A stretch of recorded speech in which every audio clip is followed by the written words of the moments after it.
Hello and welcome to the Unwanted Opinion special review of The Lord of the Rings, The Rings of Power, Season 1. I'm joined here today with my good friend Kyle. Hello. Hello.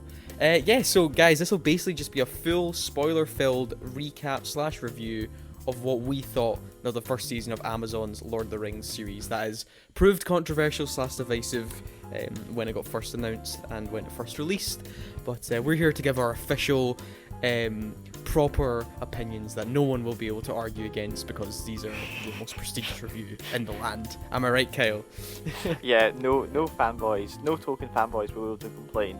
No. This will be a foolproof review from two people that have read everything Lord of the Rings. Do you know what's funny? Yeah, I know. I was thinking the other day. I remember I was talking when we did Star Wars. I'm like, yeah, the Star Wars fan base is really bad. Mm-hmm. Ever since this show's come out, I'm like, the token fan base is a wee bit hot here.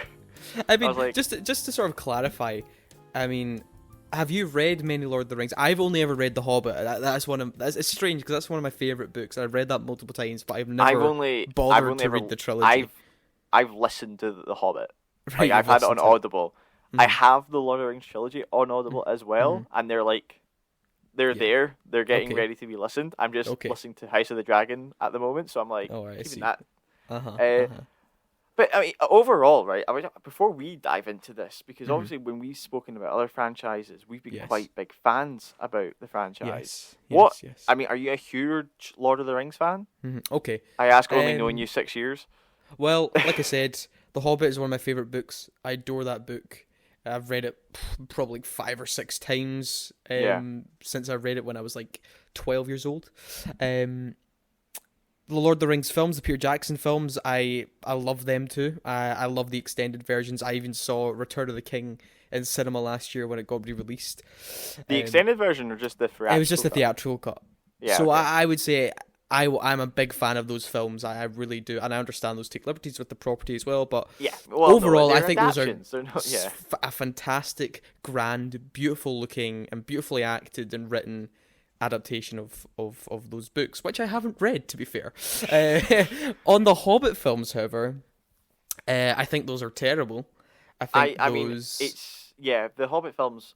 Everybody has a bit of a F about them now. Yes.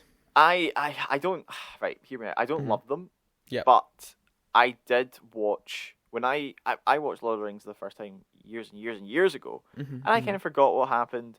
Mm-hmm. And then when it was in the lockdown, I bought the extended cuts of both trilogies because they were cheap online, like on iTunes. And I sat down and I watched prequel. Well, I watched The Hobbit and then the Lord of the Rings. Yes. And watching them as a whole, I was like, okay, yeah, The Hobbit clearly was rushed. Like, you can tell that by the whole the production and everything. Yeah. I don't know if maybe if I wasn't in a lockdown where I had complete time to watch a 12-hour film, that I would have maybe thought differently. At the time, I was like, this is okay. Lord of the Rings is superior in every single way. Yeah. But I wasn't raging at The Hobbit. And I think I only saw one in the cinema. Yeah. Back in 2012. This isn't a very original criticism. Everyone thought this, that why the hell was The Hobbit 3 films long, 2+ hours long each, clearly padding it out to try and, for money reasons, exactly, you're right. let's not beat around the bush here. No, for monetary reasons, absolutely. But they made a fair bet, to be fair. Like the first one made $1 billion, the other two made $900 million. But look, I feel the biggest problem with them was they completely lost the very innocence and spirit of that novel. And they didn't really capture it, and also the visuals alone. Like everyone goes on about how it visually looks much worse than a trilogy that came out a decade before it because they didn't spend as much time on it, and that's very clear. Yeah. But then getting into this Rings of Power series. Yeah, well, before you jump in, I was going to just give a quick description, basically of how it came around because some people may get confused. Yes, that's the ring. So this. Basically, what's happened here, because there's been news recently that I can't remember what company has bought the film rights to Lord of the Rings. I can't remember which company it was, but there's a whole thing of them about basically doing like a cinematic universe with Lord of the Rings characters. Right, okay. Amazon back in 2017, bought the television rights, yes. to be very precise here, television rights to the Lord of the Rings, signing a 5-season production contract, which was estimated to be costing about $1 billion. So everybody gets confused when they hear this is the most expensive TV show ever. Yeah, it's because not. People think this season is $1 billion. And I'm like, nope. that's not how this is working, guys, okay? So Amazon got the rights to the TV show. They had some discussions with the Tolkien estate where they were like, right, we're going to basically focus this show on the Second Age, the Lord of the Rings and the Hobbit being set in the Third Age. Yeah. And there were some almost kind of rules they had to kind of stay by where it was not going to be a prequel to the movies. It was going to be separate to the Peter Jackson films. But there were some liberties taken in the sense where visually sometimes you know, obviously they're both live action productions. There could be similarities. And they did say they took some liberties with, I believe there was the same composer, and they used the main theme, and they had... It wasn't Howard Shore didn't do the score. I know that. I think Howard Shore did I think they used the main theme. He did something. He is involved in some way, but he's not the main composer. Yeah, he's not the... Right, okay, sorry. So he took... I think they used the main theme or something. But Spear McCreary is the composer. Right. So they took a couple of things from... And, you know, using younger versions of the characters, Galadriel and Elrond. Yes. So... Yes, but this show basically focuses around the Second Age and, as the title suggests, the forging of the Rings of Power. Can I also add, like... Oh, yes. Because when this got announced, people were outraged, and there was this whole sort of criticism that this was... you know, it was a disgrace to Tolkien's work, but really this is actually just an adaptation of like references and appendices and like timeline notes. Yes, that's all this really is. It's not an adaptation of a single work, really. It's sort of just taking references and sort of making their own stories out of those things. And I feel like when people got outraged at this, there was those Tolkien hardcore fans who were getting outraged at stuff that, you know, this is, you know, an abomination of his work, and those people who are so protective of those works were getting annoyed at those things. Even though I don't understand that, because The Hobbit came out and already butchered that book anyway, so I don't know why this is the one that's getting... Why this one? And then there was those people who were saying that, but using that as a veil to be racist and misogynistic and all that horrible stuff. Which is just bullshit. You know? Yeah, we don't need to even... No. A lot of the issues when this first got aired. So obviously, 8 episodes have been out. It is... I mean, it's currently looking to be 5 seasons because they signed that contract, so I believe Season 2 is in production right now. Yeah, and in the UK, I think it's the first time it's not in New Zealand. I believe season 1 was in New Zealand.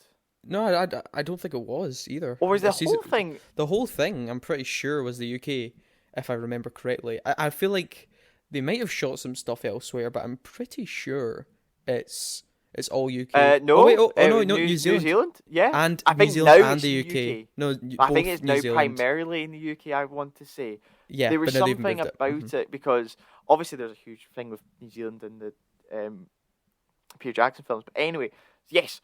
So season 1 has just finished. Season 2 is currently in production. So that will probably be 2024, I want to say. Yeah, it could be a while. By the time we get that. But yes, so the main premise follows... Our main character really is Galadriel. Yes. Who you'll know from... Is it Kate Blanchett? Kate Blanchett, plays her in the original films, and... I don't know if she's in The Hobbit. I forget. She is in The Hobbit. She is in The Hobbit briefly, she is. Right. So, yes, it follows her character basically on the hunt for Sauron, who killed her brother. Okay? And we get introduced to other characters such as Elrond, who... Hugo Weaving? Hugo Weaving played him in the Lord of the Rings trilogy, yes. In the Lord of the Rings, thank you. So, obviously these aren't they're not the same characters. They're, you know, a different type because there's all the... people complaining about long hair or something, and and it's going to follow the rise of Sauron, the fall of the island kingdom of Numenor, and basically the last alliance between the elves and the men. Yes. So that's the kind of plot. Now, the show kind of has a couple of separate storylines which kind of collide at the end. Well, no, not all. Some collide, and then some stay separate. Like the Hobbits, the little Half-Foots, thank you very much. Their stories are pretty much separate from the entire thing. The Brandyfoots. Yes, I also found that an interesting name. So yeah, so that, I mean, do you want to just kind of break down the story? Or what do you want to talk about here? Do you want to I think it's just to sort of just review the whole thing, like how our overall thoughts on it. I, for one, I was looking forward to this show. I mean, I was looking forward to seeing Middle Earth in a completely different age and seeing more of this world. But I have to say I was really let down by this show. I just think it was... I think it just felt... I remember thinking this, it was like, it's so bland to me. I really got nothing from it. Part of me thought, I felt like an AI wrote the script at times. Like, it's just such generic dialogue, really just basic characters. There just wasn't really anything grabbing me that made me that interested. I think the story I was actually most invested in, weirdly enough, was the stranger and the wee hobbit story. Right. I don't know why, I think this had a little bit more charm to it, whereas the rest of it was just, building up for a war, and just like, yeah, I know, we've seen it before, and just even, look, production value-wise, there's clearly a lot of money on screen, but it's just so, like, just generic. It just felt like such a generic fantasy world. I was like, yep, I've seen this before. And it's always like dialogue where it's like, what, I remember this one was like, what waits for me, father? And then the guy replies, darkness. And it's all that fucking... sorry for my profanity. It's all just that generic light, darkness, you know, all that ominous kind of like... And it's just I feel like it was trying so hard to be like deep and profound at points. And I was like, but it's just such generic writing. And I was just never attached to anyone, really. Sorry, rant. No. That's absolutely fair enough. I have to say, I was probably opposite from you. I actually quite enjoyed it. I can understand some of the dialogue. Yes, I can completely understand. Some of it was a bit cheesy at times. Yes. I don't know though. See, for me, I know we've got very different views, and sometimes with certain shows, but I kind of just enjoyed it. I mean, maybe for me, I'm not so invested in the universe, but even though you have to be so invested in the prior stuff, for some reason I just enjoyed it. I did think when I saw the marketing, because I've been kind of watching it week to week while you did it over the last 6 days. I binged it in a week. Yeah. Was the marketing where they were so kind of baiting you with the who is Sauron, because it was almost like a guess who. And but I thought that was so a clip. Predictable. Well, actually, I did as well, because there was a scene, or there was not. Was a scene earlier on. It was when I kind of realized, because obviously I've not got huge knowledge of the background lore of Tolkien's universe, but I did recognize on the map where the Southlands were, and I was like, that's Mordor, that's Mordor. And then because, well, I mean, spoilers. Halbrand, played by Charlie Vickers, is Sauron. Yeah. I have to admit, seeing the last episode, I really kind of found there were some really cool transitions and some of the cool cinematography in the last episode. I was kind of digging with, to be honest. I actually really liked it. He was the proclaimed king of the Southlands, and I was like, I'm pretty sure the Southlands are Mordor. I feel he's a bit off. I'm pretty sure he's Sauron. Yeah, and then you see that, and obviously a volcano erupts, and you're like, well, I guess the Southlands is Mordor. And then he must be. I have to admit, that episode where that fight for the Southlands turned into Mordor, I was kind of like, oh wow, that was kind of cool. I didn't realize where this was going. That part. I liked how it turned into the volcano erupts. I'm like, oh, there we go. Because I was just cool. I was like, because the whole thing of that episode, I mean, hopefully if you're listening to this, you have seen it. Yes. They used the key to break the dam, and I was kind of thinking, are they going to flood it? It was so funny, right? Because this major event happens, and I'm like, it's just that random old guy who's doing this. The guy's on a few scenes who's just randomly evil. I'm like, who is this guy? Yeah, that was something that was brought up when I was watching it. He's so pivotal to it, and he's just old guy. Like, who is he? He's this old guy, and he releases this tsunami, and I was like, are they flooding it? I was so confused, and then I was like, oh, and I was like, they're building all the wee tunnel, the funneling tunnels, and all that through. I was like, for me, I was like, that was quite clever, and I really liked what was his name? The leader of the orcs, the Uruk. Ardar was what father is what the translate Ardar, to. the father. Yeah. I really liked his character because I liked him how in the end he was just kind of like, oh, these are my children. I just want a land for them, and I was like, yeah, you can't blame them. You know, yeah. It's like, but like it's kind of.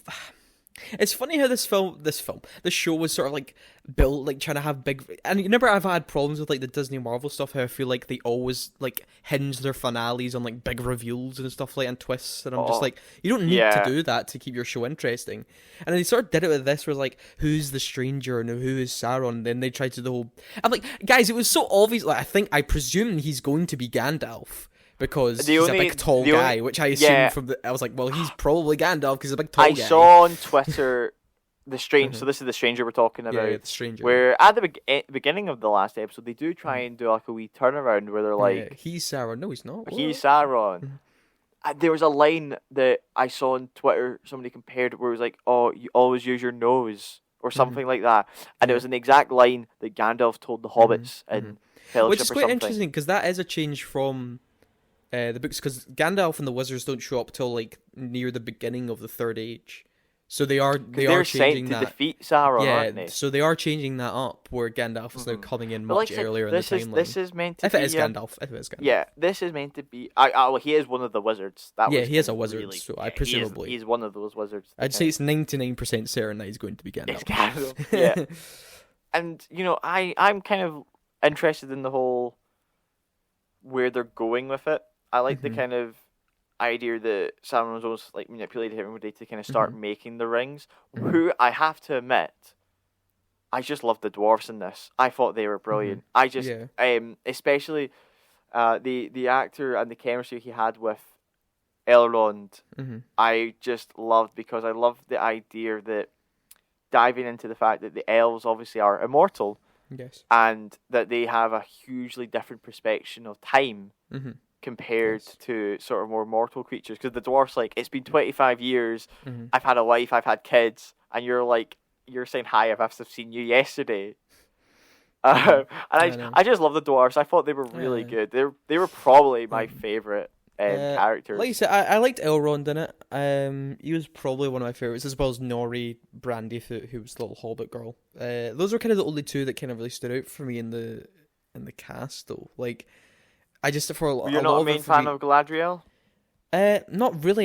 Because I thought for so much of the show it was just so one-dimensional. Like, it was just pure, I must defeat Sauron for the whole thing, and I was like, and I feel like so many of the characters were kind of written like that, where they only have like one thing in mind, and I was like, well, can we get a bit more? And that's why I liked the sort of dynamic with Nori and the stranger, because I was like, well, there's something a bit more here. Like, Elrond was smart, and he was also friendly and nice, and I just think those two characters mainly sort of just gave me something else, whereas everyone else was so serious and proper, and like, and I get it, it's a very serious thing, everything, all these, Sauron's coming back, big wars, blah blah blah, that's Lord of the Rings for you, right?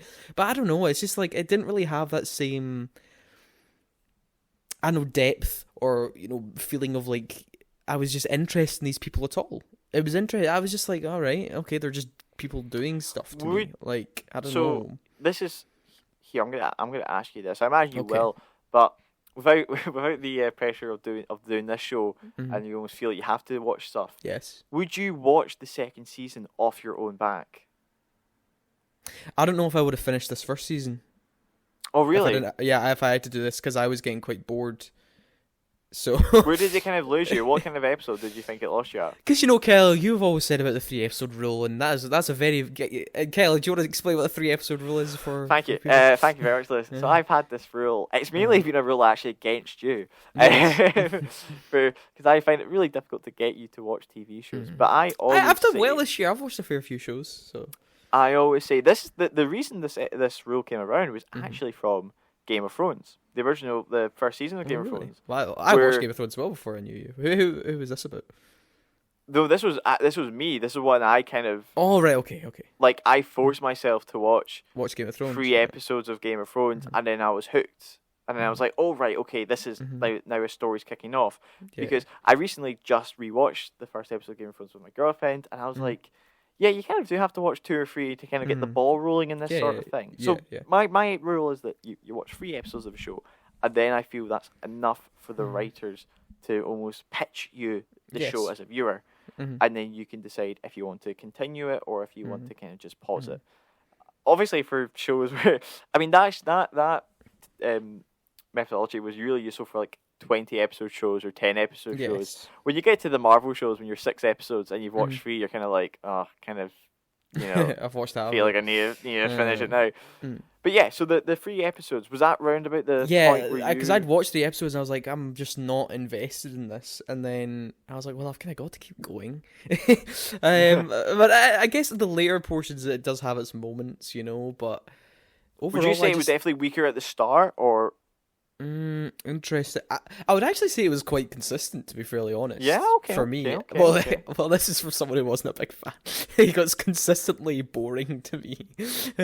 I mean, there's for a lot. Like I said, visually, I was really stunned by a lot. I thought Numenor was really pretty. I thought, I loved the kind of that's true. Italian seaside, marbly kind of design. Almost like I love the idea of this world where it was like a perfect blend of man and elf, and that sort of thing. I really loved that. It's kind of the orcs as well. The orcs, because they used actual makeup and stuff instead of making them CGI like they did in the Hobbit. 10. And they look fantastic. And I will say, like I said, the visuals and the production are excellent. And it's sort of like, okay, sometimes you can tell they're like on a green screen set and stuff, but I'm like, it's TV, but like it looks, it's not like green screen. See, the Hobbit films had this were like too shiny and like everything's like super glowy and annoying. Whereas this was like, it's like a shiny, it's a shiny fantasy world, but it wasn't too much in a weird way. It's hard to, you know what I mean? No, yeah. You get what I'm saying? It's like it's got like it's got kind of like a perfect look to it, but that's kind of what shiny, but not too shiny. Shiny, but not too shiny. You're probably will watch the second season because now that I've watched the first one, I will watch the second one. Yes. You'll be forced. Did you feel the ending teased? Well. So think about the ending of the season, right? Yes. Do you think that ending would have been enough to draw you in, like the kind of hints at the first 3 rings of power have been forged. Yeah. Sauron's now off to Mordor. Gandalf has kidnapped the Hobbit and is going on a wee journey. Not obviously. Yeah. Because I felt when I watched it, I was like, there's these story arcs that I kind of want to see where they go with this. No, I'm like, for a finale, I'm like, it didn't really leave me with anything to be like, oh, what's going to happen next? It's just like, it's going to continue on because it just feels like it was just an end of an episode, really. Like, it's like, there's going to be series 2 and they're going to carry on with this story. And story. 5 seasons, though, I'm like... Really, like they've said that they know exactly what's happening. Right. Okay. Like I remember reading an article a while ago. I can't remember where it was, but it was the sense where they were like, "We know the last episode's going to be." Right. Okay.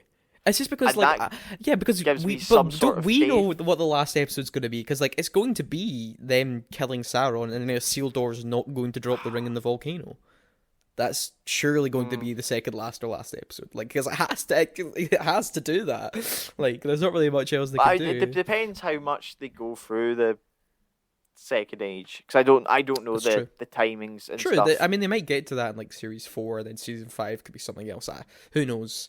Exactly. But yeah, that will, I guess, the Rings of Power. Yes, that will, I guess, wrap up our review of season 1. Let us know what you think in the comments below and everything else. And guys, please like and subscribe to the channel as well as follow us on Spotify. Everything you do will help the channel going forward. And thank you very much, Kyle, for joining me here today.